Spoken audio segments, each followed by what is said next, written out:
Welcome to Movieverse. Today, I will show you a drama adventure. Mystery film from 2019 titled Ad Astra. Spoilers ahead, watch out and take care.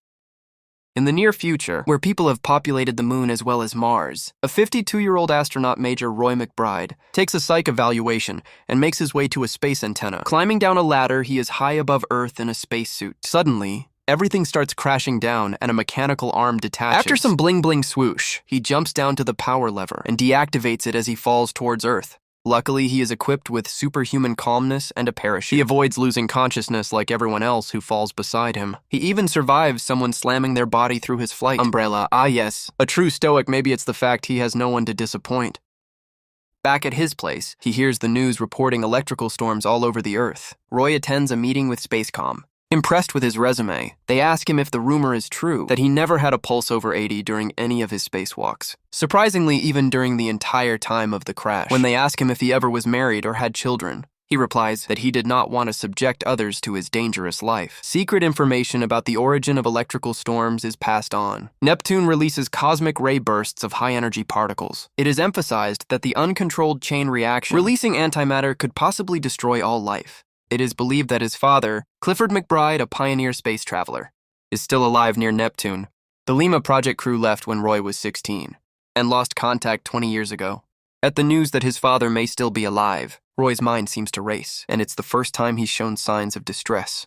They ask Roy to send a secure, personal message from Mars to the Lima project in hopes that his father will respond. He must travel commercially to the moon to keep the mission top secret. Roy reminisces about the past and looks at an old recording of his father, optimistic about finding new life. He has just flown past Jupiter and at the end said, "I love you, son." Colonel Thomas Pruitt, an old friend of his father's, is to accompany him on his mission. Roy informs him that he believes his father is dead. Pruitt was an astronaut for 31 years and makes it clear just how much space can tempt one to another level of escape, based on his own thoughts of escape. He believes there is a possibility that he is still alive. While preparing for his trip to the moon, he has a flash of memory of being in love with Eve. He begins to send her a personal voice message, telling her that he never wanted her to leave, but decides against it. He flies to the moon on a futuristic commercial airline. Roy comments that this technology is a joke, compared to the dream they once had, since they have another planet to mine and use as a destination. He calls humans world eaters. He believes his father would tear it all down if he saw it. It becomes clear how much Roy believes in his father, the hero, as he talks to Colonel Pruitt again. He calls their efforts desperate at best. Problems arise because his connecting flight to Mars is on the dark side of the moon, the way there is supposed to be no man's land. Along the way, shots are fired at Roy's rover, and desperate calls for backup are made. After being grazed by a bullet, Roy gets his suit punctured. Luckily, he is able to close it. Roy fires at the enemy. His rover launches over a crater, but lands safely. 2 missiles are fired from the station, taking out the pirates that were chasing them. All those accompanying them perished. Colonel Pruitt says he will not make it to Mars because he was injured in the fight. He wants him to know the truth about the mission and hands him a drive. Roy mounts Cepheus to Mars, and mood stabilizers are distributed peasants. Do you think a true stoic like me needs these silly drugs? The drive Thomas gave him reveals the true mission, to annihilate every last remnant of the Lima project. On their way to Mars, they receive a distress call. The co-pilot gets scared, so Roy takes his place and boards the ship with the captain. They separate, and when Roy is unable to get Captain Tanner to copy over the comm, he finds him shaking as he gets closer. He sees a large baboon eating the captain. As soon as the primate sees Roy, it attacks Roy, fights the animal off. He shocks it with a device. As he grabs Tanner, another baboon attacks.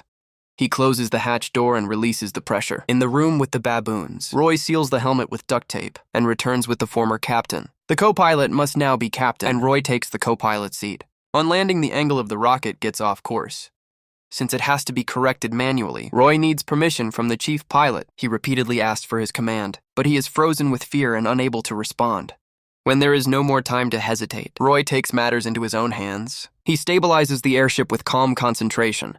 He comments on how he will refrain from reporting the incident. When it is over, when they enter the underground facilities, they find that they have landed during a power surge. Roy is met by Helen Lantos, the head of operations on Mars. A secure laser transmission is prepared, and Roy is given a pre-written script. He reads the messages very robotically and explains that they will offer a rescue mission. But they get no response. He's always known Spacecom was using him.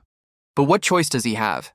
He feels a slight yearning and hopes that his father might still be alive. Roy deviates from the script for the first time and talks about shared memories that are authentic for the first time. A conversation ensues between the officers, and they suddenly inform him that he will be returning to Earth soon. Roy asks if they have received a response from his father, but he is told that he is no longer fit for the mission due to his personal connection. He insists that his father must have answered him. If they are going to pull him off the mission, Spacecom does not tell him, and he feels a tinge of desperation. The walls he had built himself begin to crack as his blood pressure rises above 80 for the first time. In his excitement after failing his first psychological evaluation, he is sent to a calming room in white with paintings of flowers and birds. When Helen Lantos enters the room, he initially barks at her. He needs some time to think for himself.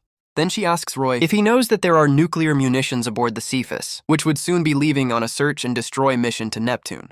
Helen takes Roy to another area of the base and tells him everything she knows. She believes his father is still alive and tells him that she was born on Mars and has only been to Earth once. She reveals that her parents were aboard the Lima mission. Screams are heard on a recording. Then as father appears, people started boycotting the mission. Wanting to go back home, wanting to give up. After 16 years of searching for another life, he could not let that happen. He said they had to continue their search. This is something bigger than themselves. When the crew sabotaged the ship, he was forced to react and killed everyone. Spacecom has made him a hero to protect themselves. Roy asks if Helen can take him to the Cepheus. Helen brings Roy close to the shuttle. He climbs down a hatch tube and dives into the lake in a full spacesuit, using a rope line to progress. It's a close call, and Roy just makes it onto the Cepheus before it takes off. Roy insists that he is not a threat, but his pleas are not heard. Spacecom instructs the crew to neutralize Roy by any means necessary. They struggle to get to him, and when a shot hits one of the oxygen tanks, the air begins to get poisonous. In desperation, he tries to put a mask on the captain, but it's too late. Roy radios Mission Control to explain why he boarded the Cepheus, and regretfully informs them that all crew members are deceased. Roy states that he is on his way to Neptune to destroy any remnants of the Lima project. He turns off all means of communication to avoid detection, and begins the 79-day journey. On board the ship, Roy watches a video of Eve, talking about how busy he always is with his work. Roy inserts a feeding tube into his stomach and electrodes on his body, presumably to stimulate his muscles. While in space, he experiences many conflicting memories, as he struggles with being alone for so long, and his mental and physical state begins to deteriorate. Roy finally approaches Neptune and enters the nuclear codes to access the explosives. As he approaches the Lima station, his spaceship is affected by a power surge and loses power. Roy radios to Lima to contact his father. His spaceship is damaged and cannot dock, so he leaves the capsule and climbs into Lima, as it floats off into space without him. When Roy opens the hatch, he finds dead astronauts floating around, and an old school music video still playing. In his father's room are crazy notes, written over multiple papers and journals. When he finds the room with the antimatter, he places the nuclear device. Suddenly, he hears his father call his name. After a long pause, Roy says, "Hi, Dad, are you alone?" Clifford replies that he has been alone for a long time. Roy states he is trying to stop the surge. Clifford explains that the last escape attempts caused a meltdown. Roy tells him it's time to go home, but his father says he's already home and has always known it was a one-way journey. Clifford hits Roy with, "I never cared for you or your mother." "Your little ideas," Roy simply replies. I know Roy wants to return and reaches out to his father, who eventually lets him lead him to his spacesuit. As they share a moment, his father says, "I am proud of you, my son, for being so brave as to go alone."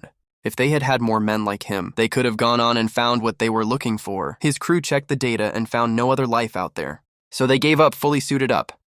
They leave the Lima station, connected to each other by an anchoring rope. Roy asks his father to climb up with him, but instead his father lunges into space and tells Roy to let him go. Roy starts to pull him back with a tether, but his father insists, "Unhook me, son." So Roy does. He floats out into space, unsure of what is the point to even try anymore. But after thinking about Earth, he decides to return to Lima. Royal removes a panel door and uses it as a shield as he launches himself through the rings of Neptune and back towards his ship. On his way back through the rings, he dodges asteroids and remembers downloading his father's data before he left. The Lima station, his father had captured details that had never been captured before, but beneath the beauty of the surface of these planets was nothing. Focusing so much on the life that was not there, he overlooked the beauty that was.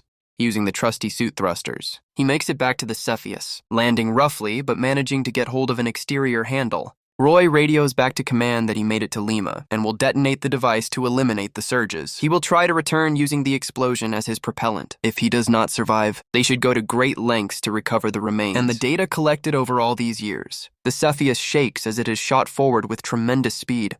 now equipped with a beard. He approaches the Earth after a safe landing. With background chatter from the comms, he has made it back to Earth.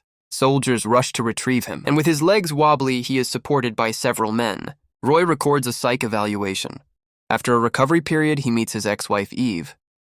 In his final psychological evaluation, Roy says, "I'm deciding to live a shared life from now on. I will share the burdens of others, and let close ones be part of my grievances as well. I will live and I will love the end." Thank you for watching.